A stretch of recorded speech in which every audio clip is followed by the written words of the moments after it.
We've all been in situations in which a quick escape seems like the only sensible course of action. Spooky cellars, awkward social situations, visiting relatives, you know the drill. You'll want to retreat, and fast. In video games, however, escape sequences are often life or death situations. Many games throw them in as a way of speeding up the pacing, and we're all too happy to oblige. After all, invincible foes, natural disasters, and exploding bases are all definitely worth running away from. Many games even put their escape sequences at the very end, ensuring that we finish the experience on some pulse-pounding action. Today we're looking at games in which the final boss isn't quite the final challenge. Before you can earn your completion trophy, you'll have to hightail it out of the final area before the whole thing goes up in smoke. So, set the self-destruct timer to whichever layer you're currently infiltrating to about 15 minutes, which should give you enough time to watch this video before making your daring and explosive exit. Also, beware of ending spoilers for each of the games on this list. I'm veritable gaming Houdini Ashton from TripleJump, and here are 10 video games that end with escape sequences. Number 10, Metroid. Released way back in 1986, the original Metroid is certainly one of the earliest examples of the ending escape sequence trope. The game allows players to control super cool bounty hunter Samus for the first time, as she takes on a band of space pirates who've gotten themselves involved with the dangerous parasitic life forms known as Metroids. The whole thing culminates in a battle against Mother Brain, a stationary abomination that launches deadly projectiles in all directions. Defeat her and Samus will place a time bomb in her lair. Explosions are generally bad news for all involved, so Samus now has to get out of there pretty quickly. It's now a race against the clock up an unpleasantly tricky platforming section before victory can be truly claimed. This kind of activity became a staple for the series, with many later titles ending in frantic exits from whatever facility or lab Samus has been exploring. For example, in Metroid Dread, a fully powered up and kind of creepy looking Samus has to blast her way out before the entire planet goes up in flames. You are evacuating these planets before you're destroying them, aren't you, Samus? Right? Samus? Number 9, Shantae, Half-Genie Hero.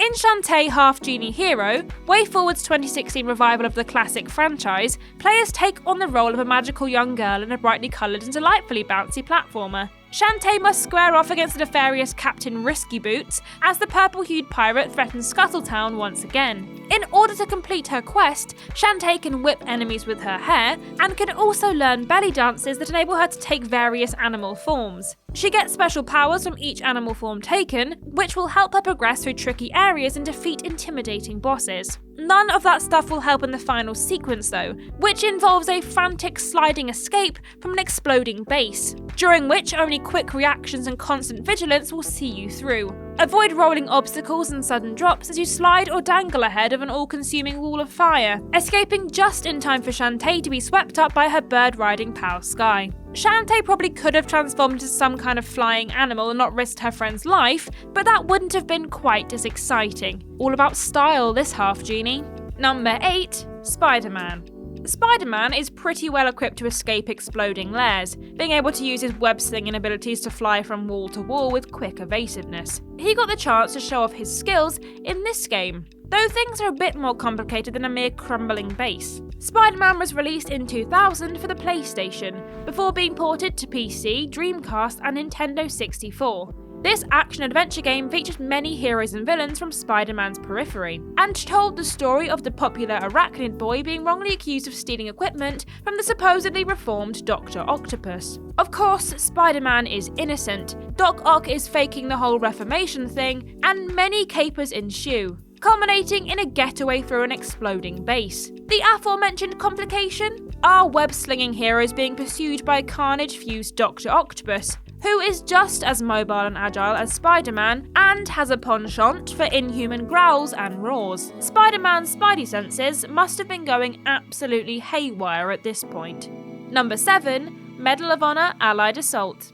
Released for the PC back in 2002, Medal of Honor Allied Assault was the third game in the once prominent Medal of Honor series. Before that little upstart known as Call of Duty entered the fray in 2003, the Medal of Honor games were the go-to for those looking to indulge in some semi-historically accurate World War II shooting action. Allied Assault's particular take on said action simulates warfare through Europe and North Africa, with the story ultimately taking us to a German mustard gas facility known as Fort Schmerzen.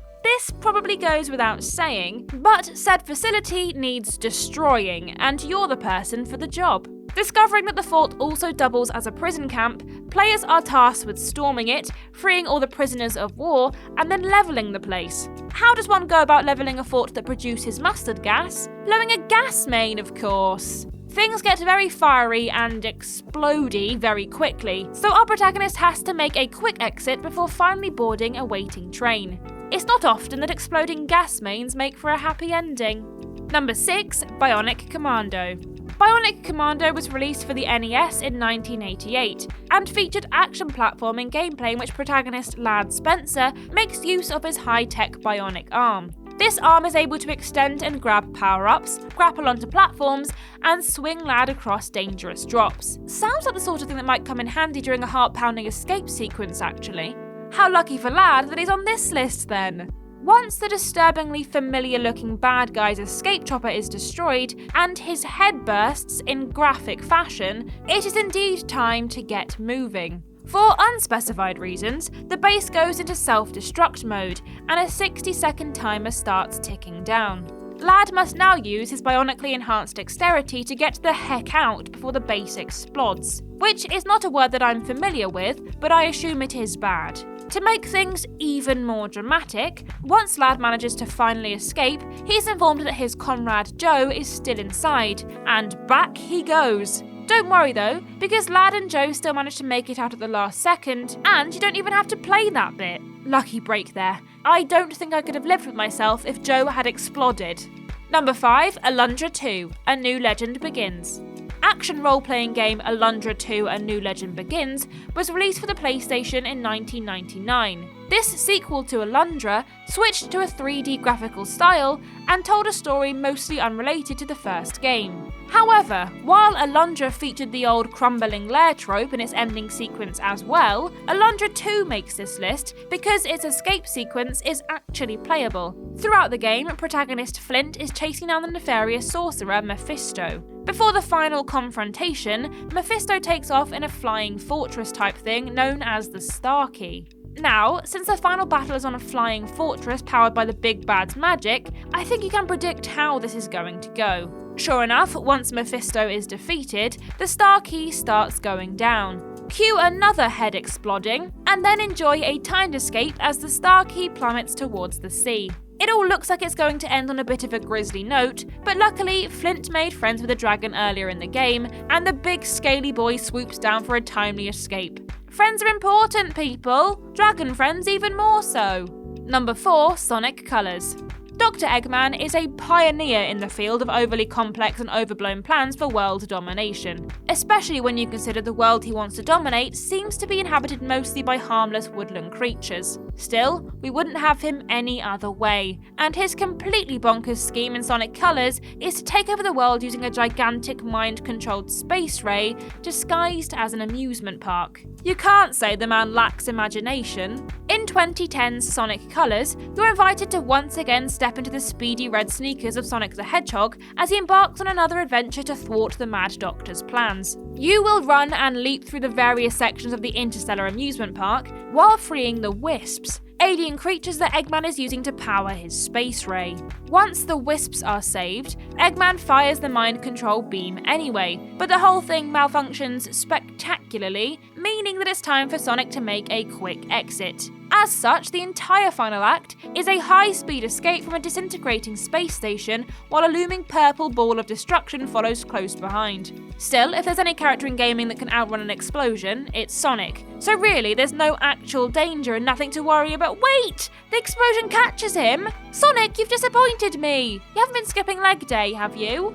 Number 3, La-Mulana. In this Metroidvania platformer, players delve into the expansive ruins of La-Mulana. It was originally released in Japan in 2006 and was a tribute to the games of the MSX, a Microsoft-developed home computer system popular in Japan during the 16-bit era. In 2012, a remake finally made it out west on the Wii, Vita and PC, with smoother graphics, toned-down difficulty, and orchestral music. This remake also made a few tweaks to the flow of the game, including drastic boss alterations, new and removed puzzles, and a cheeky little escape sequence at the end. The plot concerns an entity called the Mother, a mysterious deity who wishes to return to space. She does this by creating children to figure out how to do it for her, then gets angry and destroys them when they take too long. She seems very lazy, this Mother. Why can't she build her own spaceship? La-Mulana picks up the story when the Mother is about to kick off a new generation, and our hero discovers that the ruins he's been exploring are in fact the Mother's body. As such, once she is defeated, the whole place comes crashing down. This results in a mad dash through flailing root-like tentacles and panicking monsters, and the entire thing happens under a tight timer. It's a real mother of an escape sequence. Number 2, Star Fox 64. The Nintendo 64's entry into the Star Fox series was released in 1997, thrusting Nintendo's Vulpine hero into exciting on-rails space shooting action once again. In Star Fox 64, known as Lilac Wars in PAL regions, protagonist Fox McCloud must face mad scientists and giant ape-head Andross, who is back to his old tricks, attacking the planets in the Lilac system and causing untold mayhem and inconvenience. In the true ending of the game, Fox tracks Andross to the planet Venom. Andross reveals his true form, that of a floating brain with eyes and gross dangly bits, and then gets defeated by some skillful flying and blasting from our hero. Andross, however, manages to activate his lair's self-destruct system before he goes down. The ensuing escape is tough, requiring quick reactions and divisiveness, as many routes lead to certain destruction. Luckily, Fox has an unexpected ally show up to help him out. His father, James McCloud, who had disappeared years before. Following the trajectory and sage encouragement of this cool and dignified space ace is the only way to survive the final escape sequence. Alas, Fox's father disappears again once he's guided his son to safety. A cool escape sequence that mixes in a bit of emotional storytelling too. Wow, now I'm even more disappointed in Sonic. And number 1, Halo Combat Evolved. The Master Chief's first outing was released back in 2001 for the original Xbox, and it saw the superpowered Space Marine touch down on a Halo installation for the first time. In Halo Combat Evolved, Master Chief and Cortana take on the deadly alien known as the Covenant, and figure out why they're so invested in the mysterious space hula hoop. Upon discovering that the Halo is actually a devastating weapon capable of intergalactic destruction, our heroes decide they need to blow the whole thing up. The problem is, they don't have access to that kind of ordnance. A solution presents itself in the shape of the Pillar of Autumn, a Halcyon-class light cruiser, and the spaceship that brought Master Chief to the party in the first place. The Pillar of Autumn was shot down by the Covenant fleet and crash-landed on the Halo. Master Chief and Cortana decide to detonate the stricken ship's fusion reactor, causing an explosion big enough to take the Halo with it. Of course, the detonation can only be initiated from the depths of the ship, meaning that we need to make a hasty exit while the whole thing is falling down around us. Fortunately, there's a warthog nearby, and we get to drive the combat vehicle through the Covenant, Flood, and Sentinel-infested ship on our way out. It makes for a truly epic moment in gaming, and one of the most iconic escape sequences of all time. Unless you were rubbish at driving the warthog, that is. In that case, you probably spent the entire escape sequence trying to avoid flipping over. That's okay though. Nobody who witnessed your bad driving will survive to tell anyone.